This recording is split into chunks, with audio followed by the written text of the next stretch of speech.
Assalamualaikum warahmatullahi wabarakatuh. Kembali lagi bersama saya Panji Ardiko, calon guru penggerak angkatan 10 dari SDN 03 Kaliprau, Kabupaten Pemalang, tahun 2024.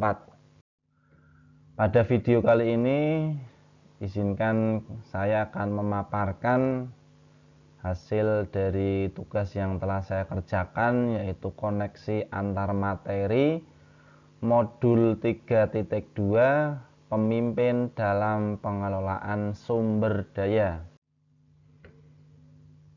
Tujuan pembelajaran khusus pada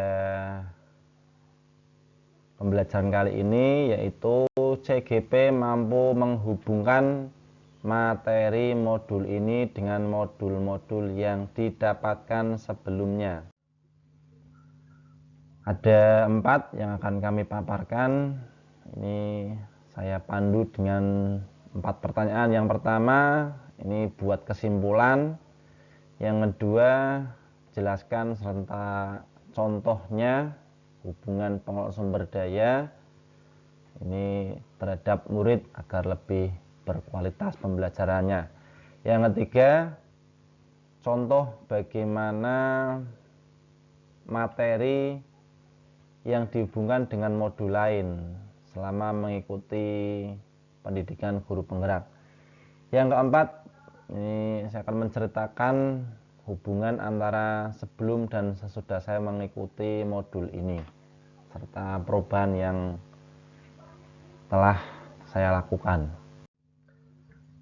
Untuk yang pertama, kesimpulan bahwa pemimpin pembelajaran dalam pengelolaan sumber daya adalah seorang pemimpin yang menerapkan pendekatan berbasis kekuatan atau aset dengan memanfaatkan sumber daya yang ada di sekitarnya untuk menggali potensi yang dimiliki dalam menunjang proses pembelajaran. Cara mengimplementasikan atau cara menerapkannya, yang pertama di lingkungan kelas. Ini memanfaatkan ruang yang tersedia dengan berbagai sarana yang ada. 2. Fasilitasi murid agar dapat mengembangkan kreativitasnya. Lakukan kolaborasi dengan guru lain untuk membantu dalam pengelolaan sumber daya di kelas. Yang keempat, memanfaatkan sumber finansial yang ada untuk keperluan kelas. Selanjutnya, di lingkungan sekolah, lakukan kolaborasi dengan seluruh warga sekolah.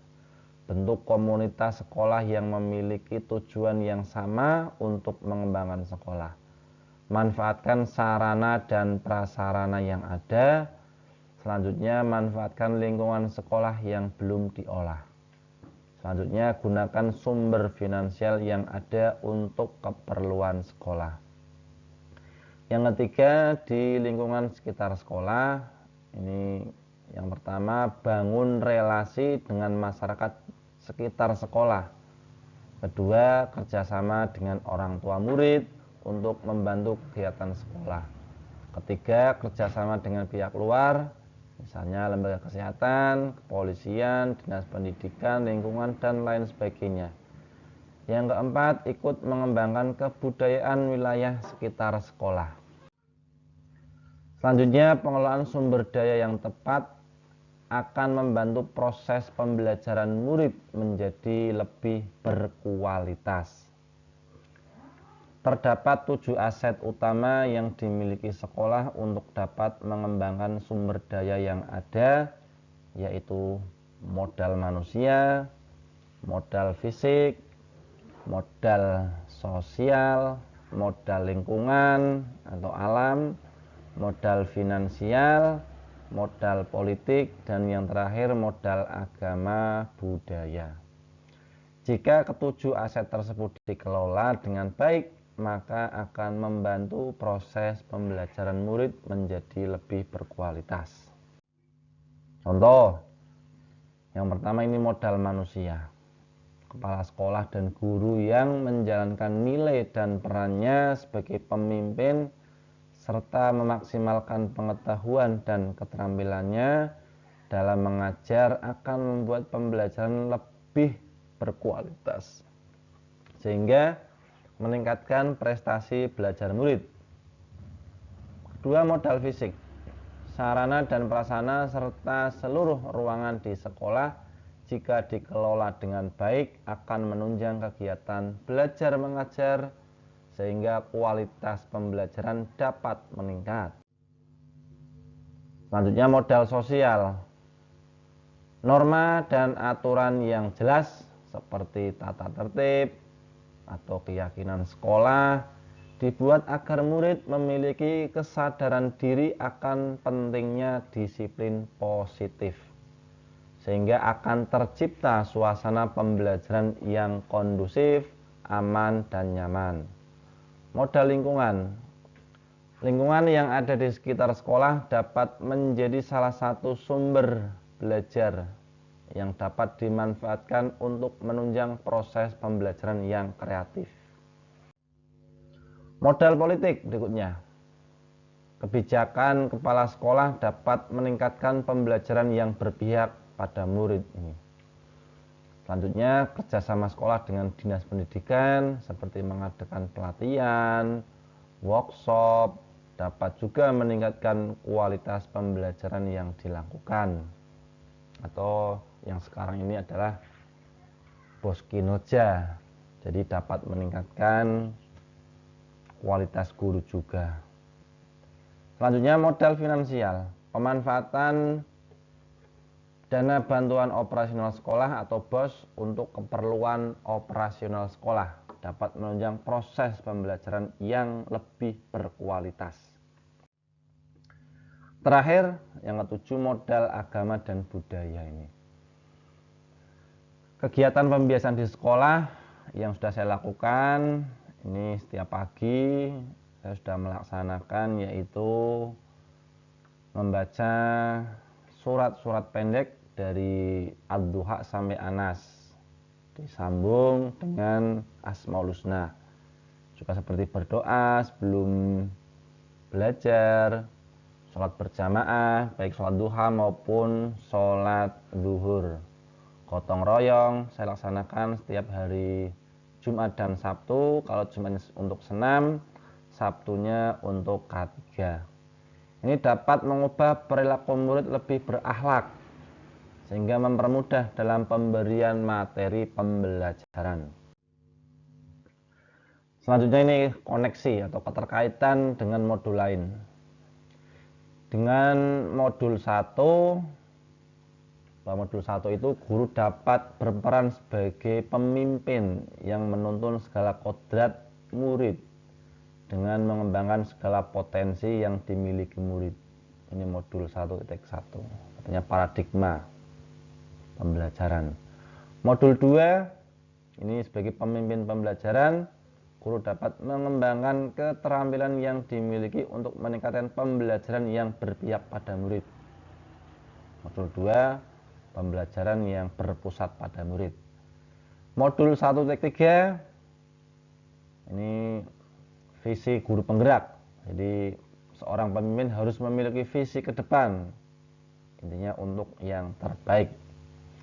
Modul 1.4 ini budaya positif, artinya diperlukan dalam menumbuhkan akhlak yang baik sebagai aset dan modal budaya agar pembelajarannya nyaman. Selanjutnya modul 2.1 yaitu tentang pembelajaran berdiferensiasi. Ini disesuaikan dengan kebutuhan murid yang memaksimalkan potensi sumber daya yang ada pada murid. Tidak boleh mengeluh, artinya apa-apa kalau kurang mengeluh.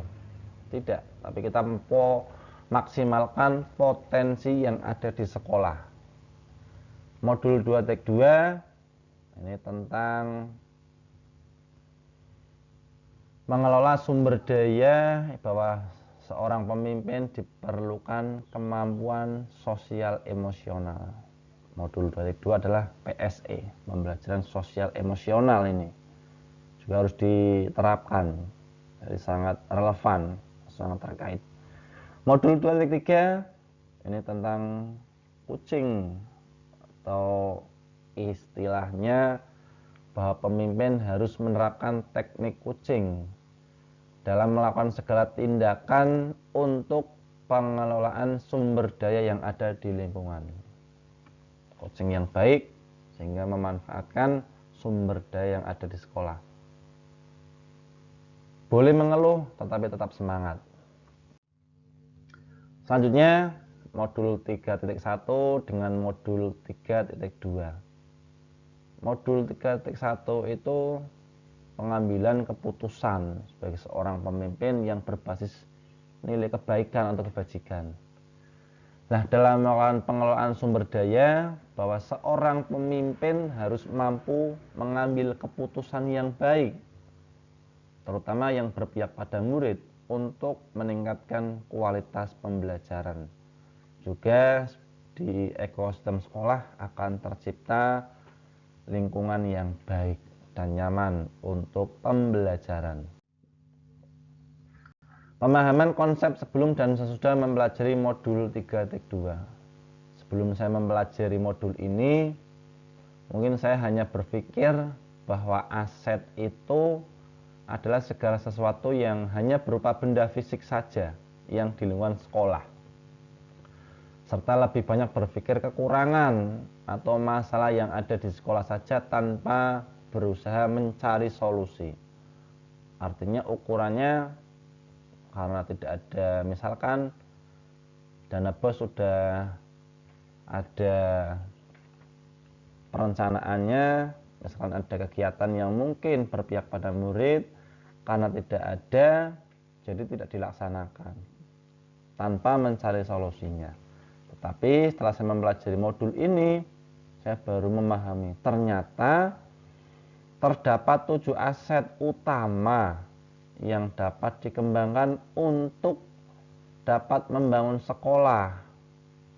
Modalnya apa saja? Ada modal manusia, ada modal fisik, sosial, lingkungan, finansial, politik, serta agama dan budaya. Nah, seorang pemimpin itu harus memiliki pendekatan berbasis aset atau kekuatan untuk dapat membangun potensi yang dimiliki sekolah. Artinya 7 aset utama ini memang modal yang sudah dimiliki semua sekolah. Nah, tinggal kita sebagai seorang pemimpin mau tidak untuk bergerak dan tergerak untuk menjadi yang lebih baik serta menggerakkan. Jadi saya sudah berpikir setelah mempelajari modul ini lebih terbuka pemikirannya, dan insya Allah ini menjadi modal kami, modal saya untuk tergerak dalam pembelajaran yang lebih baik, terutama pendidikan. Pemikiran yang sudah berubah dalam diri saya setelah mempelajari modul 3.2. Terdapat 7 aset utama ini dalam pengelolaan sumber daya di sekolah. Guru sebagai aset utama di sekolah harus memiliki kreativitas dan inovasi dalam mengolah sumber daya yang ada agar dapat mewujudkan pembelajaran yang berkualitas. Selanjutnya, yang ketiga, murid itu heterogen, artinya tidak sama, dan ini menjadi aset jika diberikan pembinaan yang tepat. Berbeda-beda itu sebagai sunatullah. Kalau kita bisa membina mereka dengan baik sesuai dengan potensi yang ada, bukan tidak mungkin mereka akan menjadi seperti pelangi, berbeda-beda tapi indah, saling melengkapi. Kalau boleh saya gambarkan, itu ibaratnya tiang penyangga gedung, bahwa di tiang gedung itu terdapat ada besinya, ada pasirnya, ada batunya, ada tadi berarti pasir. Kalau semuanya itu dipadukan dengan baik akan membentuk kekuatan yang luar biasa. Tetapi kalau saling mengunggulkan satu sama lain, tidak, istilahnya tidak bersatu berbahu, nanti akan roboh. Besi itu kuat, tempatnya di dalam. Besi tidak ada harganya ketika di luar tidak bersatu dengan semen maupun yang lain.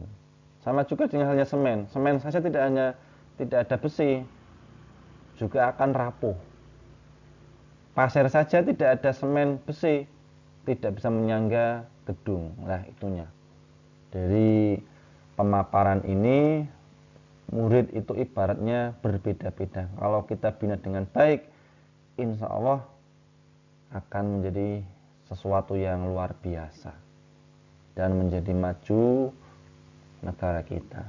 Yang keempat, gunakan pendekatan berbasis kekuatan atau aset, bukan pendekatan berbasis masalah atau kekurangan. Oke, dalam namanya hidup pasti ada kelebihan kekurangan. Kelebihan kita jadikan istilahnya adalah modal kita. Kekurangan pun bisa kita jadikan modal kita agar kita bangkit dari kekurangan itu. Intinya ketika kita berpikir ke depan, masalah adalah juga merupakan sebuah tantangan yang harus kita hadapi, bukan untuk tambah masalah, tetapi masalah untuk dicarikan solusi. Demikian pemaparan dari saya tentang pemimpin pengelolaan sumber daya. Semoga bermanfaat dan menginspirasi dan bisa diterapkan di sekolah. Mulai dari yang kecil dan nanti bisa berdampak pada yang besar. Terima kasih atas perhatiannya. Mohon maaf apabila ada kekurangan. Kami akhiri. Assalamualaikum warahmatullahi wabarakatuh. Salam guru penggerak.